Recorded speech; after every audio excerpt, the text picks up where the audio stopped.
Hey, salut tout le monde, j'espère que vous allez bien. Bienvenue dans votre rendez-vous du mercredi, rendez-vous de nutrition sportive. Et aujourd'hui, je ne vous présente pas de recette, voilà. J'aimerais vous présenter un petit peu des habitudes à mettre en place au niveau des compléments alimentaires pour justement être en meilleure santé et en meilleure forme. Voilà, n'hésitez pas à me dire dans les commentaires si ce sont des choses qui vous intéressent et qu'est-ce qui vous intéresserait en particulier. Et vous inquiétez pas, je continuerai à vous mettre des recettes. Et aujourd'hui, je vais vous parler de comment prendre soin de votre foie. Là, vous allez vous dire, voilà, mais le foie, mais de quoi elle est en train de nous parler? Oui, le foie. En fait, le foie, c'est un organe qui est vraiment central dans notre corps et qui a plusieurs rôles extrêmement importants dans cette machine super qui est le corps humain. Voilà. Petit rappel anatomique, le foie, il se situe... Alors, je vous montre pour vous, d'accord? Il se situe dans la partie droite, ok, supérieure de l'abdomen. Donc pour moi, c'est ici, mais pour vous, c'est de l'autre côté. C'est là, hein? On est en miroir. Donc dans les rôles que remplit le foie, il y en a plusieurs. Il y en a 4 en fait, exactement. En premier, c'est la digestion.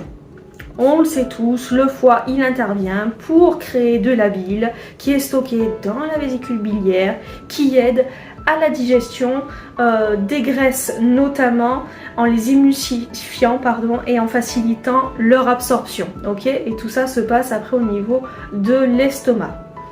Ensuite, deuxième rôle, il est important dans la dégradation des sucres et dans la régulation de la glycémie. En fait, comment ça se passe? Quand vous ingérez un aliment, il va être stocké, tout ce qui va être glucides va être stocké sous forme de glycogène dans le foie, d'accord? Et quand notre corps va avoir besoin d'énergie, il va en premier lieu le puiser dans le sang, d'accord? Et ensuite, il va le puiser dans le foie. Ensuite, il va également intervenir dans la régulation hormonale. Et ça, on le sait un petit peu moins. En fait, le foie, il va aider à réguler les niveaux d'hormones en les dégradant ou en les transformant. Il participe notamment à la dégradation de l'insuline. L'insuline, on sait ce que c'est ce qui permet de réguler le taux de sucre dans le sang, mais également les hormones thyroïdiennes. Et ça contribue vraiment à un bon équilibre hormonal. Et enfin, quatrième action du foie, la régénération. En fait, le foie, il possède un super pouvoir, grosso modo. Il peut se régénérer, d'accord? Donc en cas de lésion partielle, hein, on est bien d'accord, ou d'une perte d'un tissu, il peut se réparer et se régénérer. Et ça, c'est vraiment quelque chose d'exceptionnel. Aucun autre organe du corps humain n'en est capable. Donc ça, c'était petit rappel des principaux rôles du foie dans le corps humain. Du coup, on va donc aller sur la deuxième partie de cette vidéo où on va se poser la question, mais quelle est la répercussion d'un foie malade sur notre corps? Et en fait, on se rend compte qu'il peut y avoir des conséquences mineures, mais qui, a fortiori et avec le temps, peuvent devenir vraiment problématiques. Voilà. Donc première conséquence d'un foie qui est malade, ça va être l'accumulation des toxines. Qu'est-ce que c'est une toxine? Toxique, ok? On va faire un raccourci simple, c'est quelque chose qui n'est pas bon du coup pour le corps, ok? Et provoquer une intoxication générale. Et généralement les symptômes ils sont toujours un peu les mêmes, ça va être une grosse fatigue, des nausées, des douleurs, hein, les douleurs au foie, ainsi que des maux de tête et une peau jaunie, vous savez, la fameuse jaunisse, voilà. Vous savez d'où ça vient. Ensuite, la deuxième problématique d'un foie malade, ça va être justement un problème de digestion, comme je le disais un petit peu plus avant.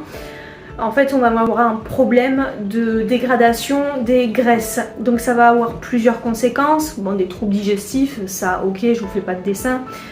Mais aussi, il peut y avoir un problème au niveau des absorptions des nutriments essentiels, des carences en vitamines liposolubles. Troisième conséquence, toujours sur le côté digestion, on parlait des graisses juste avant, je peux également vous parler des sucres, on va avoir les mêmes problèmes, mauvaise dégradation Donc un déséquilibre de la glycémie, ça peut se manifester sous forme d'hypoglycémie, c'est-à-dire une baisse trop importante du sucre sanguin, ou une hyperglycémie, c'est-à-dire une augmentation du taux de sucre sanguin, voilà, qui peut conduire du coup à des complications qu'on connaît, le diabète, des malaises.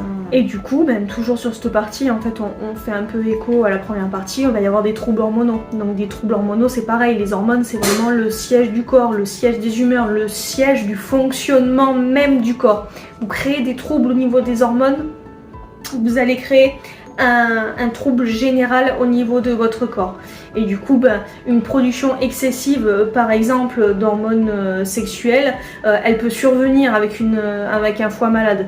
Ou un problème au niveau de la régulation de l'insuline, et pareil, on va avoir un problème au niveau de la dégradation des sucres, et donc des problèmes de diabète derrière. Voilà, vraiment, tout est de pair, et les hormones ont vraiment un rôle clé là-dedans. Il peut également y avoir des problèmes d'insuffisance hépatique et également des rétentions de liquide ou des œdèmes. Voilà. Donc en résumé, un foie malade, ça va avoir à la fois des conséquences sur la digestion, d'accord, sur le fonctionnement global du système digestif, sur le métabolisme des nutriments, la dégradation des sucres et des graisses, mais également sur tout ce qui va être fonction hormonale, détoxification du corps, coagulation sanguine, équilibre hydrique, c'est-à-dire au niveau de l'équilibre de l'eau. Donc voilà, il peut y avoir plein de symptômes variés, qui peut aller de troubles digestifs jusqu'à des complications graves. Mais dans tous les cas, du moment que vous appliquez la théorie du prévenir pour guérir, on va essayer d'enrayer cette dégradation du foie et faire en sorte de vivre avec un foie sain. Voilà, je vais vous donner les solutions maintenant. Là, dans les éléments que je vais vous énoncer, la détoxification du foie, c'est pas un remède miracle, d'accord? Si vous avez un foie malade, votre foie il est malade, d'accord? On ne pourra rien y faire. Là, le but du jeu, ça va être vraiment d'enrayer tout ce qui peut être dégradation et de faire en sorte de le préserver au maximum et le plus longtemps possible. Et pour avoir une détoxification efficace du foie, ça se passe en 3 étapes. L'activation et la transformation des toxines, la conjugaison et l'inactivation des toxines, et enfin l'élimination. Donc phase numéro 1, on est sur l'activation et la transformation des toxines. En fait, le but du jeu, les toxines elles sont souvent liposolubles, d'accord? Le but du jeu, ça va être de les dégrader au maximum pour qu'elles puissent être facilement dégradables dans l'eau, ok? Et donc du coup, pour être plus facilement éliminées. Et le fait également de les rendre plus solubles dans l'eau, ça va réduire leur niveau de toxicité au niveau. On a plusieurs plantes qui peuvent vous aider dans cette phase-là. On a le curcuma, le pissenlit, il est également le romarin.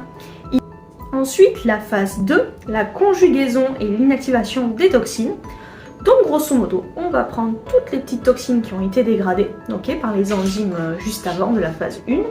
Et elles vont se conjuguer ensemble. Et surtout, elles vont se conjuguer à des éléments facilement éliminables, comme l'eau. Donc toujours pareil, dans le sens qu'elles soient plus facilement éliminables, mais également dans le sens de réduire leur toxicité. Là également, on a plusieurs plantes qui peuvent agir. On a le chardon-marie, on a l'artichaut et on a également le radis noir. Voilà. Donc voilà, tout ça, tous ces éléments-là vont aider à stimuler la production de bile. La bile, c'est quand même composé d'eau. Et du coup, ça va aider à favoriser l'élimination des toxines et de tous les déchets qui seront générés par la dégradation des enzymes de la phase 1. Et enfin, phase numéro 3, l'élimination des toxines. Je vous fais pas de dessin, système digestif. Ça va être soit éliminé par les reins via les urines, soit éliminé par le système digestif via les selles. Et donc là, pour cette phase d'élimination, on va surtout aller vers des plantes qui sont diurétiques. On peut réutiliser le pissenlit de la phase 1, c'est vraiment un excellent diurétique, vous allez voir.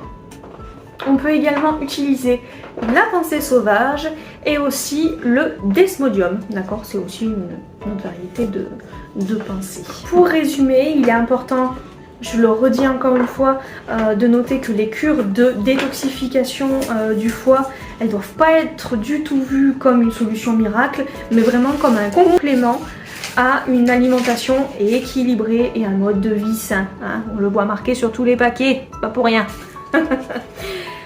Et avant de commencer une cure de détoxification, il peut être conseillé quand même de consulter un praticien de santé pour être sûr que ça ne présente pas de risque pour vous. Et par contre, c'est vraiment pas non plus adressé ni aux enfants ni aux femmes enceintes. Okay. Pour ma part, je me fais une cure de détox du foie 2 fois un mois. D'accord, un mois complet. Tous les 6 mois. Et pour ce que moi j'utilise en complément, alors, avant, je faisais les 3 phases vraiment distinctes. Par contre, maintenant, pour des soucis d'efficacité, puis en fait, je me suis rendu compte que finalement, c'était pas plus mal et que ça fonctionnait tout aussi bien. Je fais une première phase où vraiment, je vais détoxifier, je vais éliminer déjà ce qu'il y a. Donc moi notamment, je prends le Desmodium, voilà, qui va être le drainant. Je le prends pendant une semaine en fait, et ensuite je prends un complexe. Vous allez voir, je prends que des ampoules sous forme aqueuse, donc sous forme liquide, donc du coup beaucoup mieux assimilé par le sang, par le corps et par le foie du coup. Et ça va être beaucoup plus rapide au niveau des effets et beaucoup plus efficace que si vous prenez des extraits sous forme sèche, donc sous cachet. Voilà. Et là, donc du coup, je prends une ampoule de bien-être du foie avec du radis noir, de l'artichaut, du chardon-marie et du romarin. Donc voilà, là on a des plantes qui peuvent être utilisées sur les 3 phases. Et là j'utilise en fait sur les 3 autres semaines à la suite du Desmodium. Donc voilà, cette vidéo est terminée. J'espère que vous avez pu apprendre plein de choses. J'espère que vous le mettrez en pratique. J'espère que vous avez également compris l'importance de prendre soin de soi, de son corps et même des choses que l'on ne voit pas. Donc nos organes internes, ok, vraiment tout se joue au niveau du ventre et c'est hyper important d'en prendre soin. Voilà. Donc prenez soin de vous. Prenez soin de votre corps et puis je vous dis à très bientôt pour une nouvelle vidéo. Ciao ciao!